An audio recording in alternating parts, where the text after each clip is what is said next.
옛날 한양 남쪽 끝자락에 윤서연이라 하는 여려야 덜배의 처녀가 살고 있었습니다. 서연은 고운 얼굴에 마음씨도 어지러 동네 어르신들로부터 귀한 집 딸이라 불리었지요.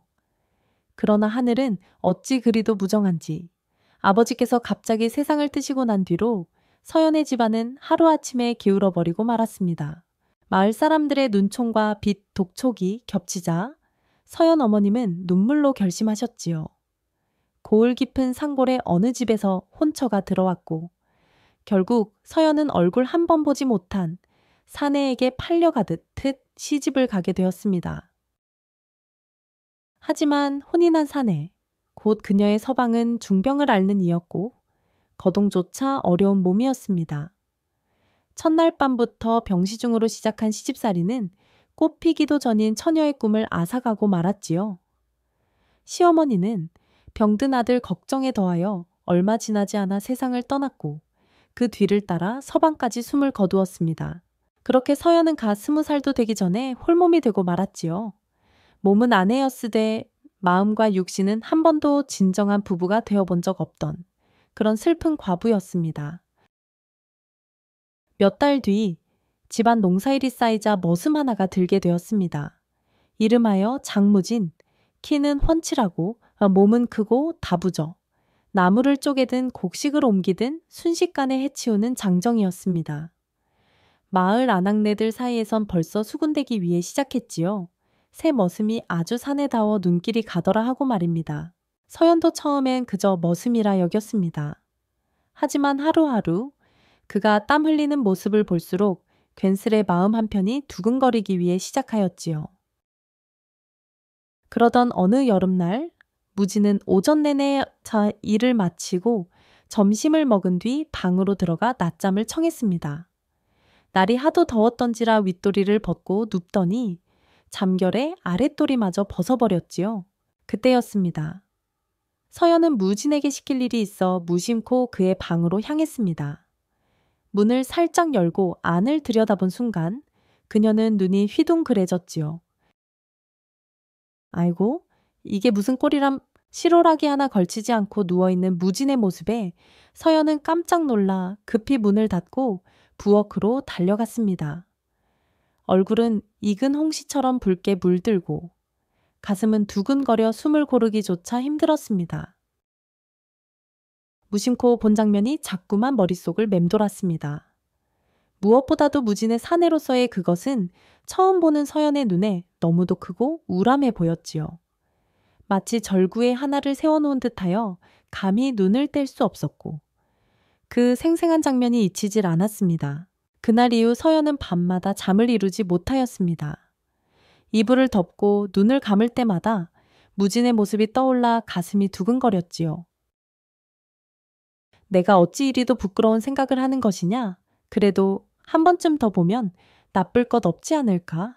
그녀는 스스로를 다잡으려 했으나 머릿속은 이미 들끓고 있었습니다. 며칠 뒤 마당 한쪽의 절구를 보고 서연은 또다시 얼굴이 붉어졌습니다. 마치 절구를 보는 것만으로도 무진의 모습이 떠오르고 그럴 때마다 손끝이 저릿하고 가슴이 간질거렸지요.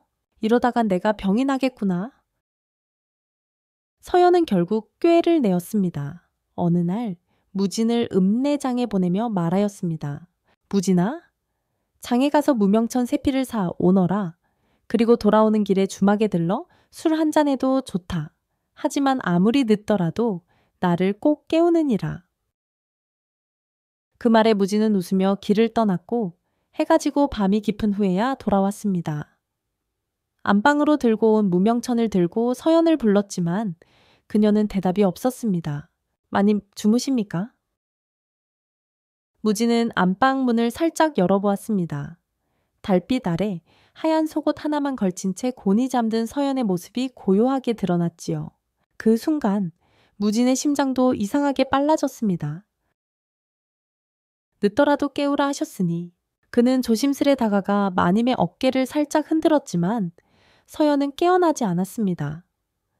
그 고운 살결과 숨결을 느끼는 찰나 무진의 마음 한편에서 뭔가 뜨거운 것이 꿈틀대기 위해 시작하였습니다. 마님, 일어나십시오. 마님, 무진은 조심스레 그녀의 어깨를 흔들었지만 서연은 꿈결인지 대답이 없었습니다. 창문 틈으로 스며든 달빛이 그녀의 속살을 은은히 비추고 있었지요. 하얗고 투명한 살결은 아무런 장식도 없이 그 자체로 눈이 부실 만큼 고왔습니다. 처음 보는 그 결백한 여인의 맨몸 앞에서 무진의 가슴은 거칠게 뛰기 위해 시작했습니다. 긴장과 술기운이 뒤섞여 피가 온몸으로 몰려드는 것을 느꼈고 마음은 어느덧 헤아릴 수 없이 흔들리고 있었습니다. 그리고 이내 금기된 선을 넘고 말았지요. 그날 밤 방 안은 조용했지만 세상은 온통 뒤흔들리고 있었습니다.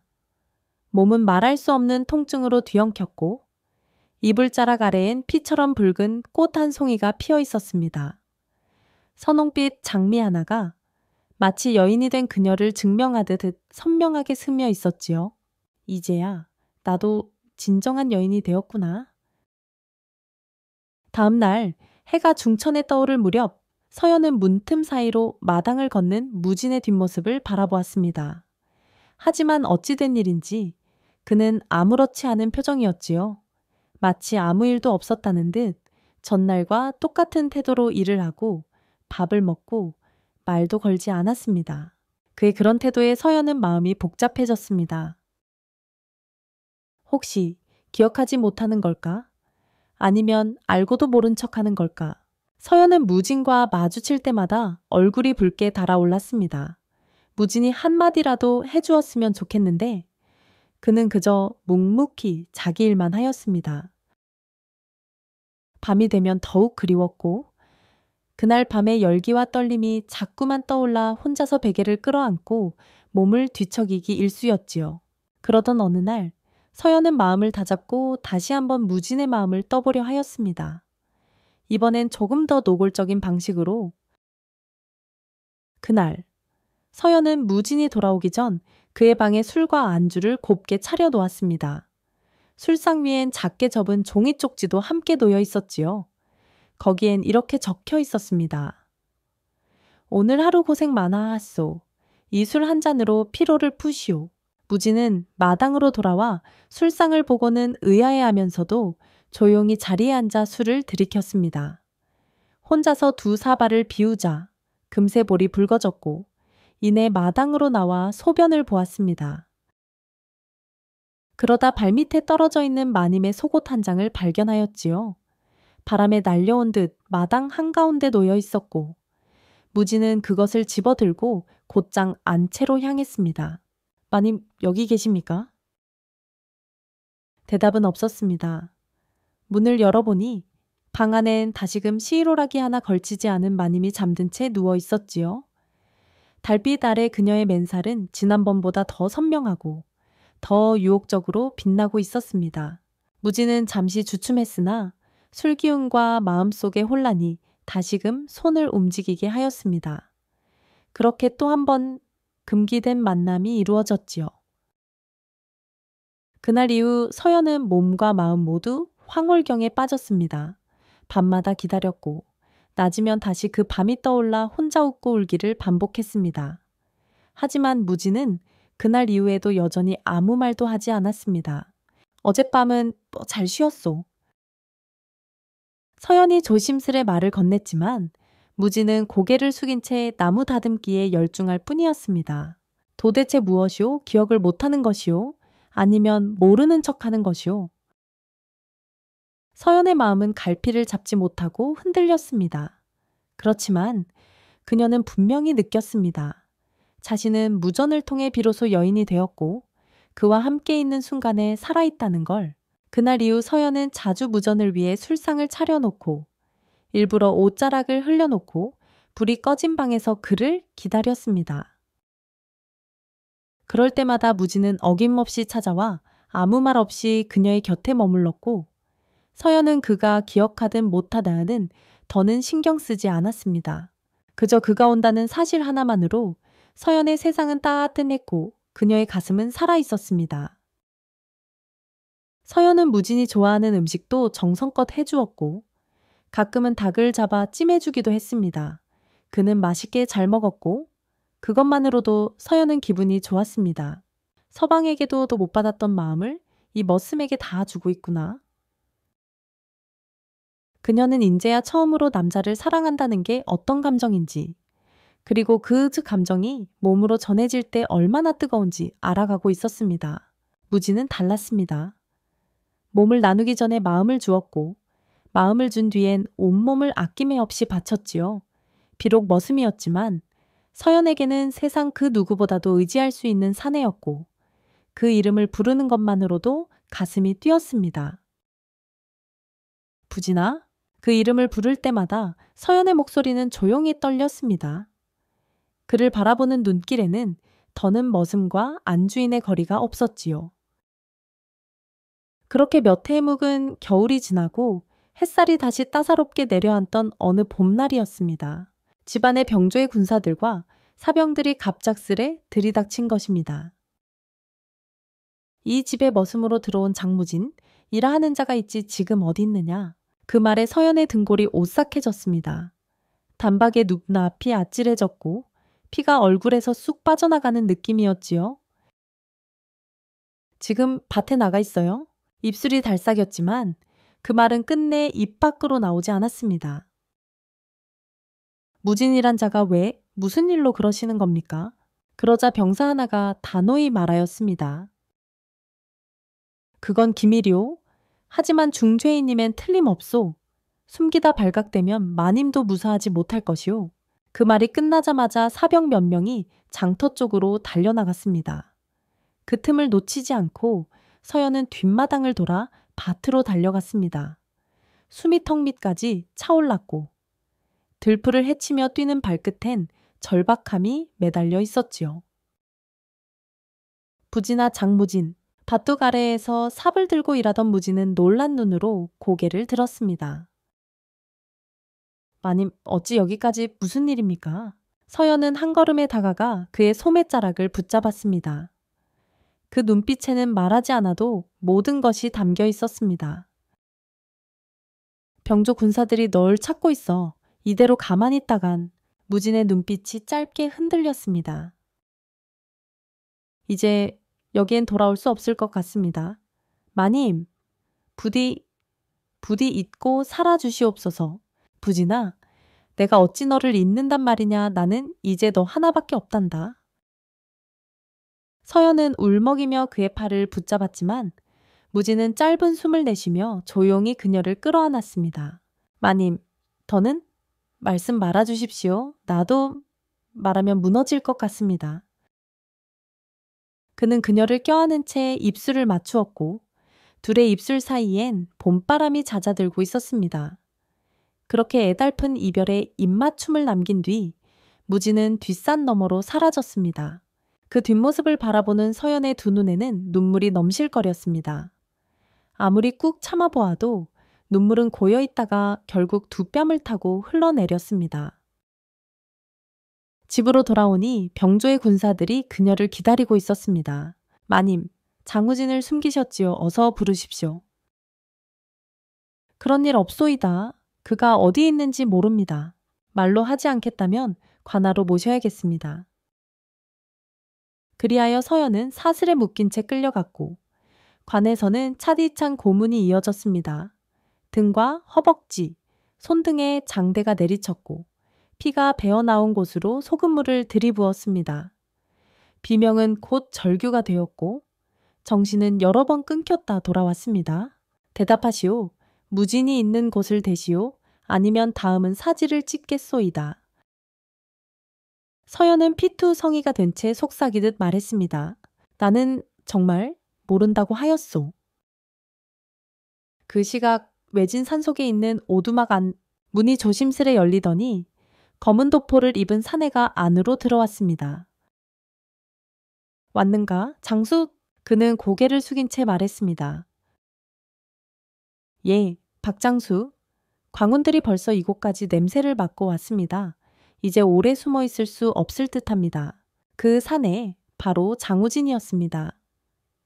머슴의 옷을 벗고 다시 장수의 본 모습으로 돌아온 그였지요. 박장수는 고개를 끄덕이며 조용히 말했습니다. 병조 판서께서도 더는 시간을 지체할 수 없다고 하셨네.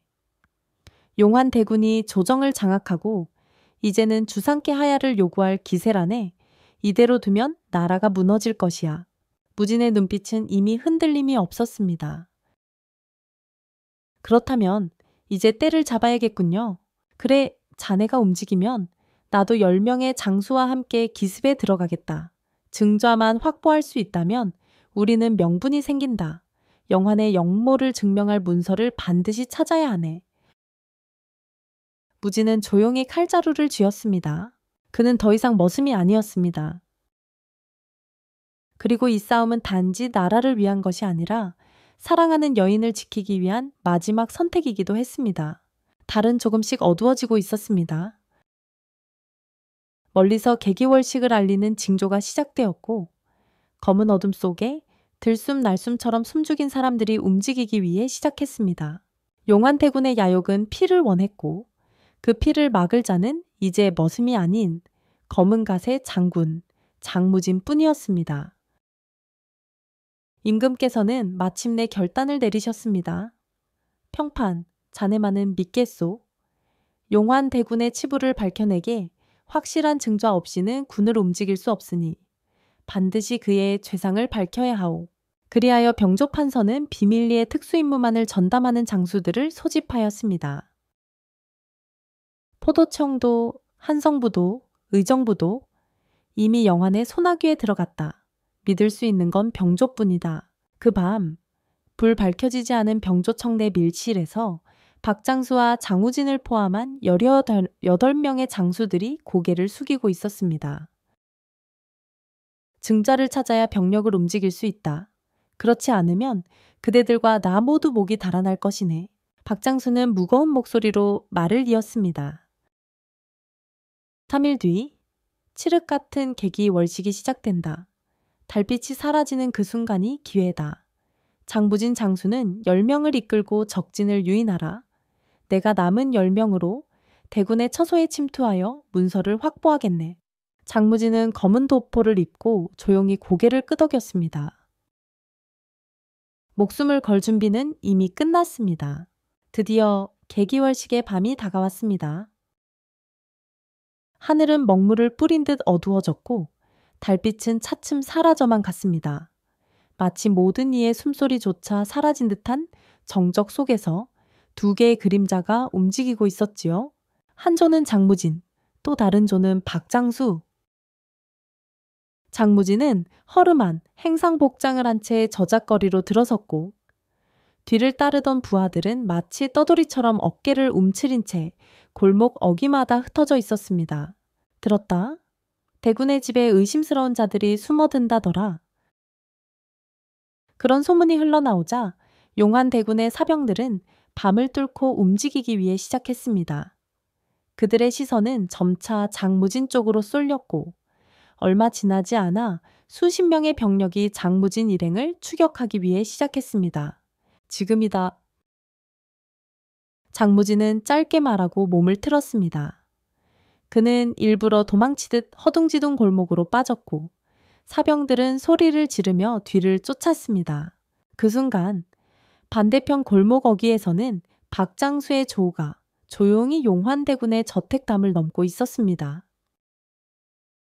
영환의 저택은 고요했지만 안에는 수백의 호위병이 숨을 죽이고 있었습니다. 방심한 틈은 지금뿐이다. 움직인다. 박장수는 단검을 꺼내 들고 문을 열었습니다.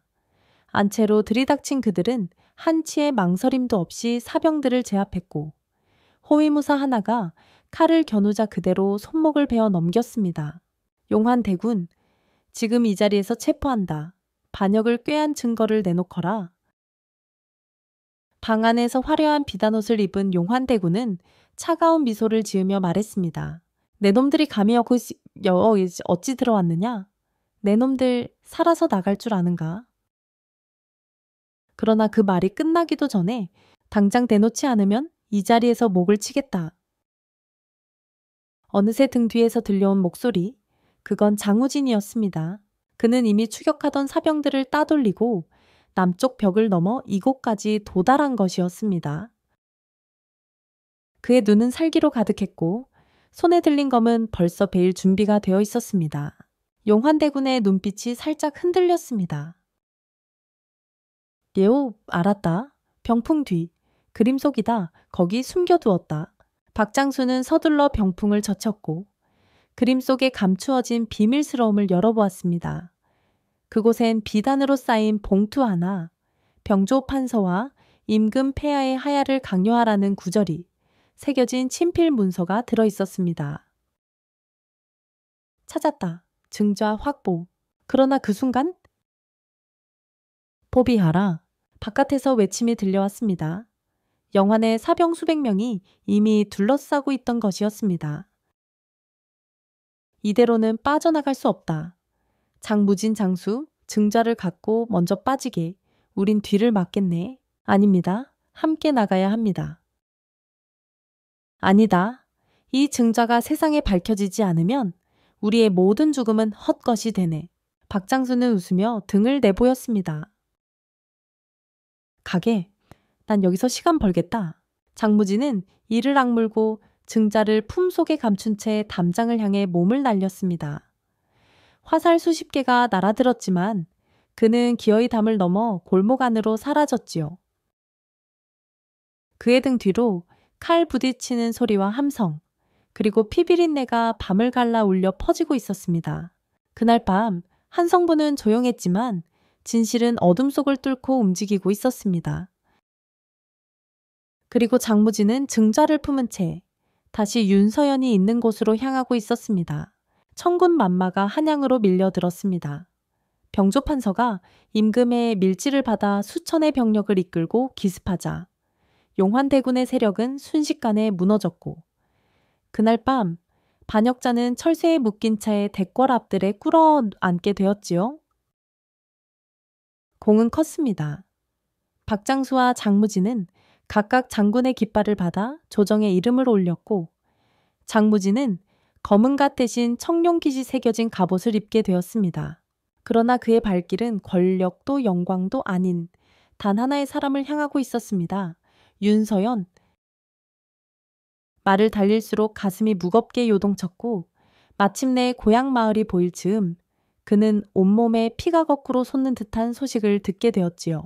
서연마님이 관에 끌려갔다고요? 아직도 풀려나지 않으셨다니?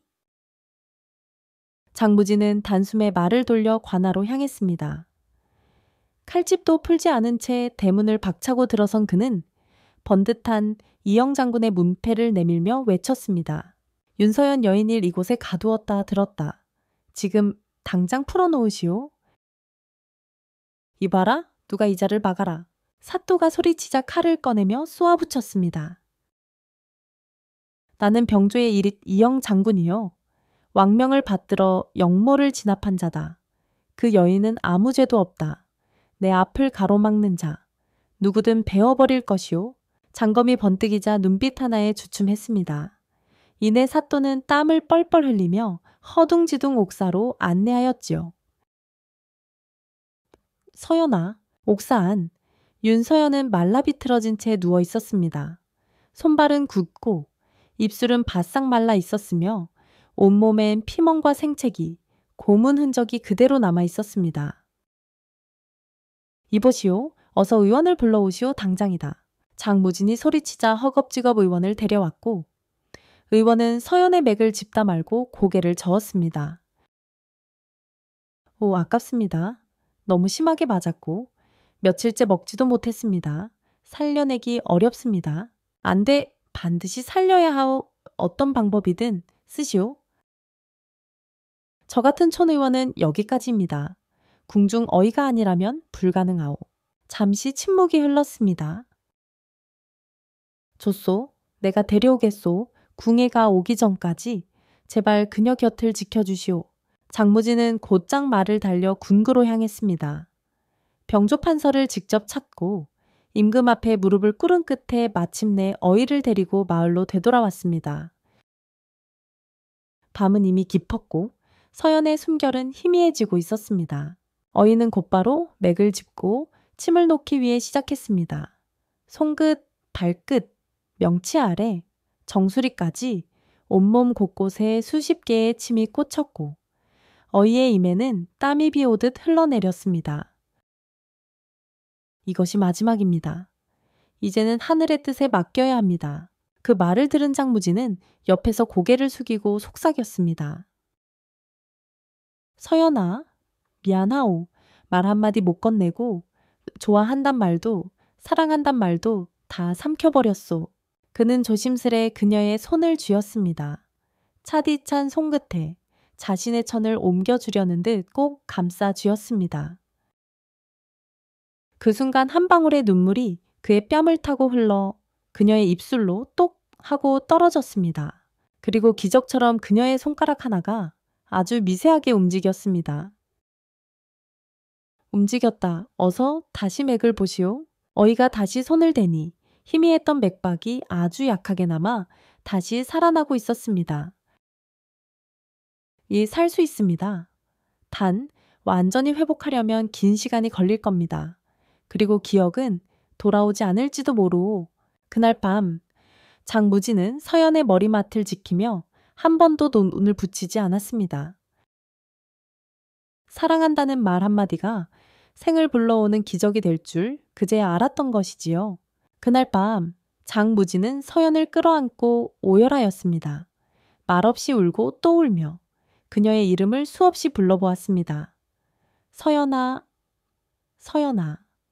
그의 눈물은 뜨거운 봄비처럼 서연의 얼굴을 적셨고 그 눈물은 한 방울 한 방울 그녀의 입술을 타고 흘러 들어갔습니다. 그렇게 시간이 흘렀을까? 어이가 서연의 손목을 다시 짚어보며 속삭였습니다. 맥이 살아났소이다. 힘이 하나 분명히 뛰고 있습니다. 그 말에 장무지는 하늘이 열리는 듯한 감격을 느꼈습니다. 서연이 살아있을 수 있다는 단 한 줄기 희망. 그것만으로 그는 세상의 모든 슬픔을 견딜 수 있을 것만 같았습니다. 그로부터 이틀 뒤 서연은 마침내 눈을 떴습니다. 영거 날 알아보겠소. 그러나 그녀의 눈동자는 낯설게 떨렸습니다. 장우진을 바라보는 눈에는 정기 없었고 기억도 없었습니다. 서연아, 나요? 무진이요? 그녀는 아무 말도 하지 않았습니다. 입술은 움직이지 않았고 팔다리에도 힘이 없었으며 주변을 알아보는 기색도 없었습니다. 이에 정신은 아직 돌아오지 않았습니다. 어이는 고개를 조용히 숙였습니다. 몸은 되살렸으나 혼은 아직 길을 찾지 못했나 봅니다. 이대로라면 평생 누워만 지낼지도 모릅니다. 아니면 기적이 일어난다면 기적 그 말에 장무지는 서연의 손을 꼭 잡았습니다. 기적이라도 나는 끝까지 믿을 것이오. 그날 이후 장무지는 병조의 장군직을 내놓았습니다. 영광도 명예도 모두 내려놓고 그는 서연의 곁으로 돌아왔습니다. 그녀가 깨어있는 동안엔 곁에서 책을 읽어주고 잠들었을 땐 베개를 고쳐주며 하루하루를 함께 살아갔습니다. 머리를 감겨주고 입에 숟가락을 넣어주고 발을 씻겨주고 팔다리를 주물러주고 때로는 마당을 함께 거닐며 장무지는 맨발로 땅을 딛고 그녀의 발끝을 하나하나 일으켜 세웠습니다. 서연아, 발을 들어보시오. 그래, 아주 잘했소. 그렇게 계절이 2번, 3번 바뀌었습니다. 어느 화창한 봄날이었습니다. 장무지는 푸른 들판으로 서연을 안고 나갔습니다. 바람이 흩날리고 꽃이 피 날렸으며 아이들이 웃음소리를 흘리며 산길을 달렸습니다. 그는 조용히 노래를 불렀습니다. 예전에도 불러주었던 그녀가 늘 좋아하던 그 노래였습니다. 그런데 어디선가 낮은 목소리가 그의 노래를 따라 부르기 위해 시작했습니다. 장무지는 놀라 뒤를 돌아보았습니다. 그러나 아무도 없었습니다. 가그지인가? 그는 다시 노래를 이어갔습니다. 그런데 이번엔 더 또렷하게 누군가 그의 노래를 따라 부르는 것이었습니다.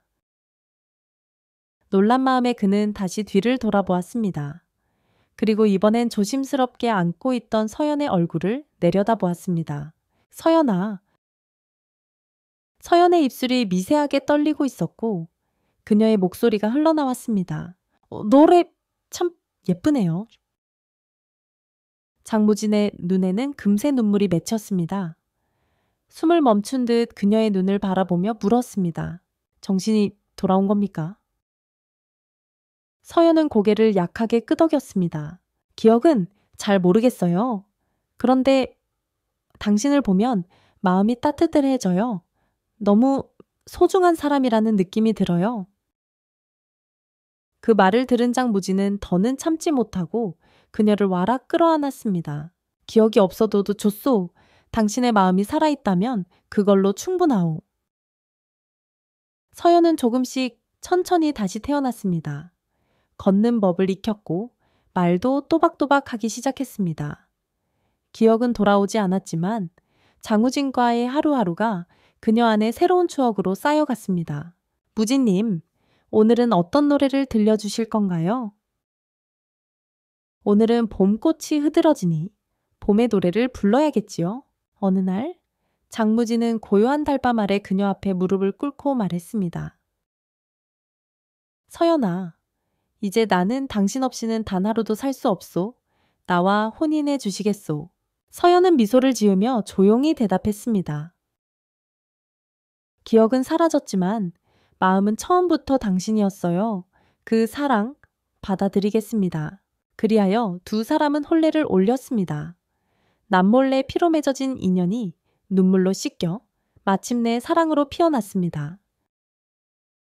장무진은 더는 머슴도 장군도 아닌 한 여인의 남편이 되었습니다. 윤서연은 더는 과부도 병자도 아닌 사랑하는 남편의 아내가 되었습니다. 검은 머리 팥불이 되도록 두 사람은 손을 놓지 않고 살아갔습니다. 그리고 사람들은 뒷말을 덧붙였습니다. 그 머슴이 원래 장군이었다더라니? 뭐냐? 그 장군 말이야. 절구대만한 것을 가지고 있었다지 않냐? 그래서 마님이 하루 종일 그 사람한테서 떨어질 수가 없었다더니만 어머니, 그 절구의 맛이란 게 도대체 얼마나 황홀했을꼬?